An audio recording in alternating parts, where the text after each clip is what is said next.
అందుకే హింస చెయ్యడం అనేటటువంటిదే పరమ ప్రమాదకరం. ఆ హింస పెద్దలైనటువంటి వారు పరమ భాగవతోత్తములైనటువంటి వారి జోలికి వెళ్ళేటప్పుడు 1కి 10 మార్లు ఆలోచించి వెళ్ళాలి. లేకపోతే అక్కరలేనటువంటి కష్టాలన్నీ వస్తాయి. అక్కడతో పోదు. శాస్త్రం చెప్పిన మాట ఏమిటో తెలుసా? ఎవడు పరమ భక్తుడైనటువంటి వాడి జోలికి వెళ్ళి వేటాడతాడు. వేటాడడం అంటే అదే పనిగా ప్రయత్నించడం, ఆయన్ని బాధ పెట్టడానికి. ఆ పాపాన్ని ఈశ్వరుడు లెక్కలో పెట్టుకుంటే నేను ఎన్ని ఫలితాలు ఇస్తానని చెప్పాడో తెలుసా? అలా చేస్తే ఇదే మాటలు వాడారండి పోతన గారు భాగవతంలో. వెదకి వెదకి దైత్య వీరులు సాధు పురుషులను ననప వారి బలములనగిపోయి సిరియు యశము ధర్మంబు ఆయువు భద్రంబు ఆర్యహింస చేత ననగు కాదే. ఇది భాగవతం యొక్క తీర్పు. ఆర్యహింస, ఆర్యులు అంటే భగవంతుణ్ణి నమ్ముకుని బ్రతుకుతున్నవాళ్ళు.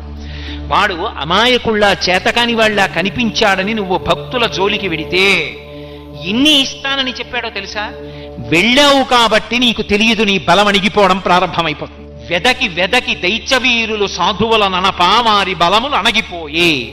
ఆ వాళ్ళని బాధ పెట్టాననుకుంటున్నావు, నీ బలం అణిగిపోతుంది. 2 యశము, కీర్తి నశించిపోతుంది. ధనము క్రమక్రమంగా కలిసి రావడం పోయి ఐశ్వర్యం మధ్య పతనమైపోతుంది. అందుకే సిరియు, దానితో పాటు యశము, ధర్మము, ఆ బుద్ధి వ్యగ్రతని పొందేస్తే ధర్మం పోతుంది మనిషిలో. ధర్మము, ఆయుర్దాయం క్షీణించిపోతుంది. భాగవతుల జోలికి వెళ్ళాడు కాబట్టి. స్వర్గము, ఉత్తమ లోకాలని పొందడు. శరీరం పడిపోయిన తర్వాత పాపకూపంలో పడిపోతాడు. స్వర్గము, వీటిపో ఇవన్నీ కూడా నశించిపోతాయి. ఎందుచేత? ఆర్యహింస చేత ననగు కాదే.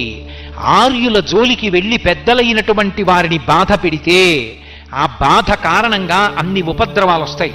అందుకే హింస అన్న మాటని అన్వయం చేసుకునేటప్పుడు నీ వలన హింస జరుగుతోందా అని ఆలోచించుకున్నప్పుడు పొరపాటున కూడా భగవంతుణ్ణి నమ్ముకున్న భక్తుల జోలికి వెళ్ళవద్దు. ఆయన పైకి ఎలా కనపడనివ్వండి, కేవలం ఆయన భజన చేసుకునేవాడు కానివ్వండి. ఆయన మహావిద్వాంసుడా, శాస్త్రం తెలిసినవాడా, ఇవి కాదు. ఆయన భగవంతుడిని నమ్ముకుని ఎప్పుడు భగవన్నామాన్ని భజన చేసుకుంటూ కూర్చుంటాడంతే. తొందరపడి ఆయన మీద పరిహాసమాడడం, తొందరపడి ఆయన మనసు ఖేదపడేటట్టుగా ప్రవర్తించడం చెయ్యవద్దు. ఎందుచేత? ఎలా ఉన్నాడన్న దాన్ని బట్టి కాదు, ఆయన భగవంతుణ్ణి నమ్ముకుని ఉన్నాడు. వెళ్లకుండా ఉండు, అదే నీ జీవితానికి మంచిది. అయితే భగవద్భక్తులైనటువంటి వారి జోలికి వెళ్ళినంత మాత్రం చేతనే ఇటువంటి ఉపద్రవాలు వస్తాయా అంటే, సామాన్యంగా ఎవరి జోలికి వెళ్ళినా కూడా పాపం మూట కట్టుకుంటాడు.